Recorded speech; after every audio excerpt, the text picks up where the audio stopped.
clear. Di Indonesia ada kiai yang jabatannya di NU jauh lebih top daripada Kiai Imad, tapi beliau tidak takhusus di bidang nasab, gitu loh. Kiai Imad mungkin hanya pengurus RMI Banten, wong cilik mungkin, tapi takhusus di bidang nasab. Andai tanya fikih, mungkin masih kepada beliau. Andai tanya kebijakan NU, mungkin masih pada beliau. Tapi lek tanya nasab, yang takhusus itu Kiai Imad. Paham den? Pak Habaib, beberapa kiai, beberapa orang-orang yang nggak setuju dengan statement saya, beberapa orang-orang yang benci sama saya, tidak ada satupun yang mampu merobohkan pendapat saya. Iya, kesimpulannya, selama belum ada belum ada sebuah keilmuan yang mengatakan bahwa Ba'alwi itu menyambung ke Rasulullah dengan sanad-sanad yang sikoh, yang dipercaya, maka sampai detik ini statusnya adalah terputus. Jadi kitab-kitab yang dikatakan mereka bahwa ada sebuah karya tulis yang mengatakan menyambung, setelah saya cek tuh, itu kitab-kitab palsu, itu kitab-kitab buatan ini. Itu bukan kitab abad keempat, bukan, itu buatan, itu barusan dicetak zaman-zaman kemarin ini. Jadi kenapa ini ya? Iya, gimana Kiai? Kenapa ulama-ulama dulu setelah Mbah Maimun tidak menganut? Kira-kira tipe niku Pak Kiai? Karena Mbah Maimun tidak meneliti. Tidak ada satupun kajiannya Romo Yai Maimun Jubair meneliti tentang silsilah Ba'alwi. Ilmu sejarah itu tidak 100% bicara tentang kebenaran dokumen. Kita bicara tentang bukti historisnya. Bukti ada banyak, termasuk oral history atau mulut ke mulut, riwayat ke riwayat. Itulah kenapa semua kajian historis itu tidak sepicik para penggugat Ba'alawi yang mendudukkan kebenaran historis hanya berdasarkan kebenaran dokumen. Kitabnya mana, manuskripnya mana.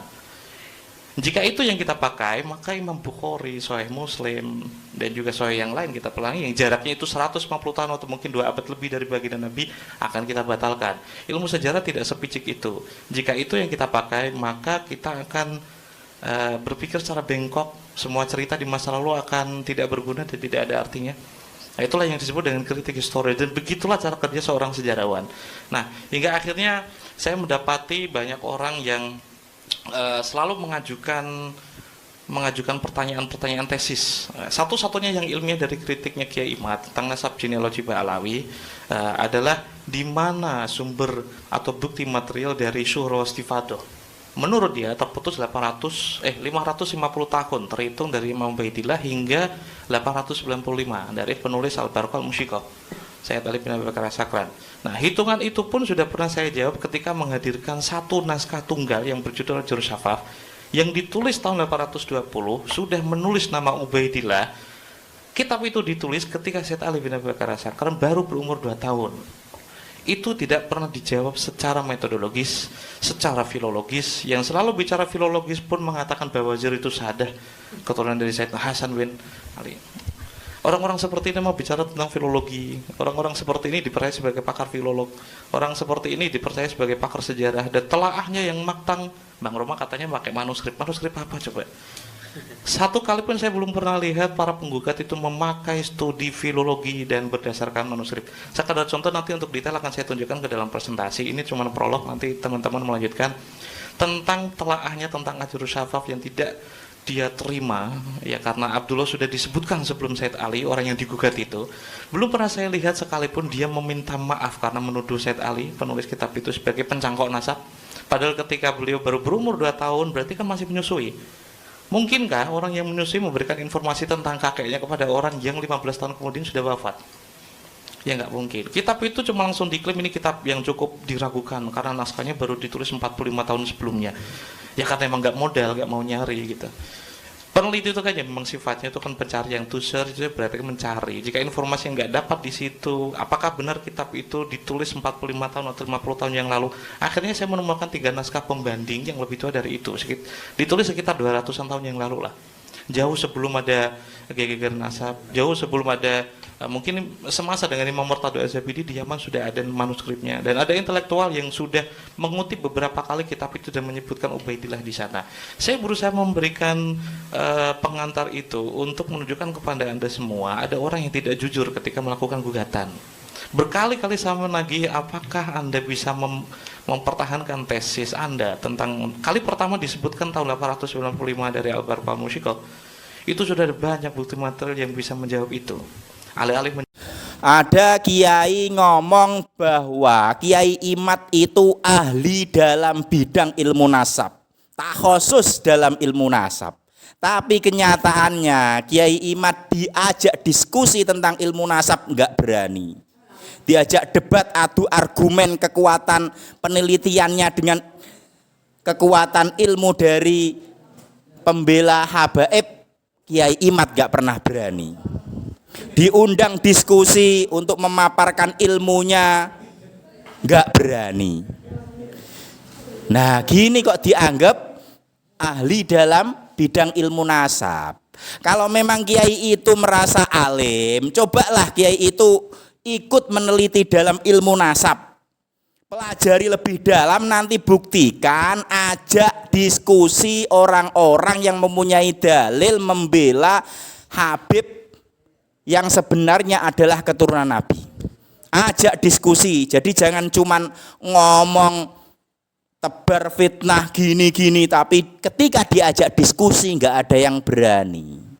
Gayanya ngomong Habib dikritik, dikatakan nggak Habib, marah-marah, diajak diskusi nggak mau. Yang diajak diskusi nggak mau itu kan tim orang yang nggak setuju tentang adanya Habib itu keturunan Nabi. Katanya penelitiannya sahih, tapi diajak diskusi nggak berani, diajak adu argumen, adu dalil nggak berani.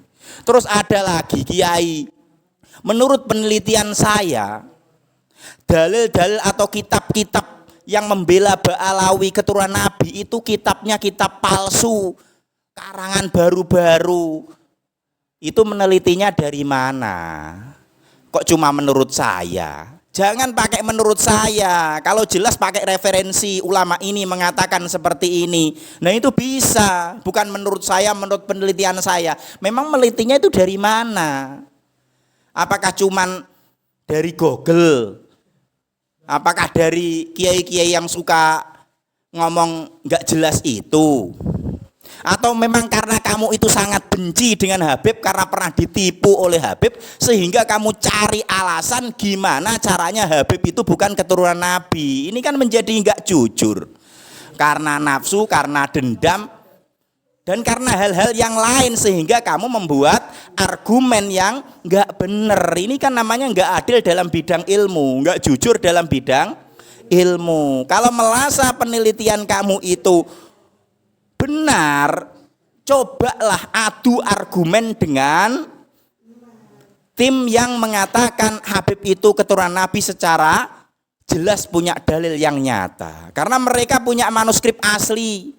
Kamu tuduh palsu, mereka punya data yang lebih rinci. Mereka punya koneksi pembikinnya atau sumber-sumbernya langsung di daerahnya Ba'alawi sana.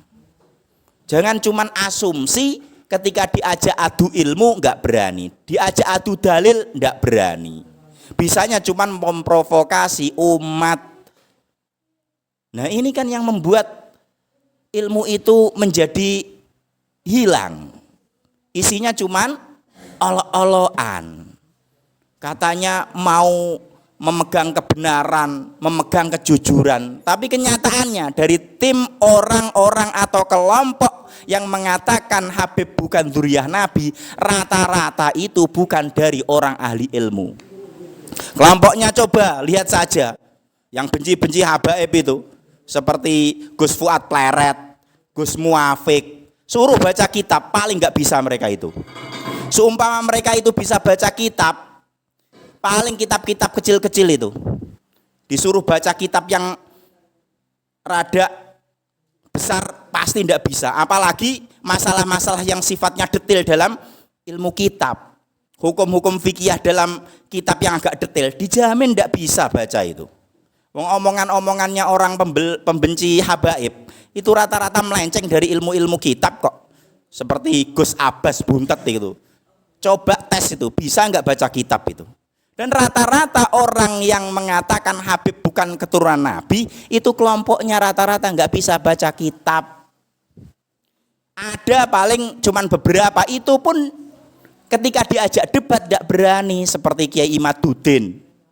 Terus kiai yang katanya alim mengatakan Kiai Imaduddin itu ahli dalam bidang nasab. Cobalah kiai pelajari nasab, ilmu nasab kitab-kitabnya. Kalau jenengan sudah merasa bisa, ajak diskusi orang-orang yang mengatakan Habib itu keturunan Nabi. Ajak adu dalil, ajak adu ilmu. Jangan cuman memprovokasi umat dengan pandangan kamu yang pandangan itu pun katanya kamu juga belum ahlinya. Yang mengatakan ahlinya malah Kiai Imad, sedangkan Kiai Imad itu diajak diskusi selalu kabur loh. Nah jenengan sendiri coba pelajari secara khusus itu. Nanti jujur aja.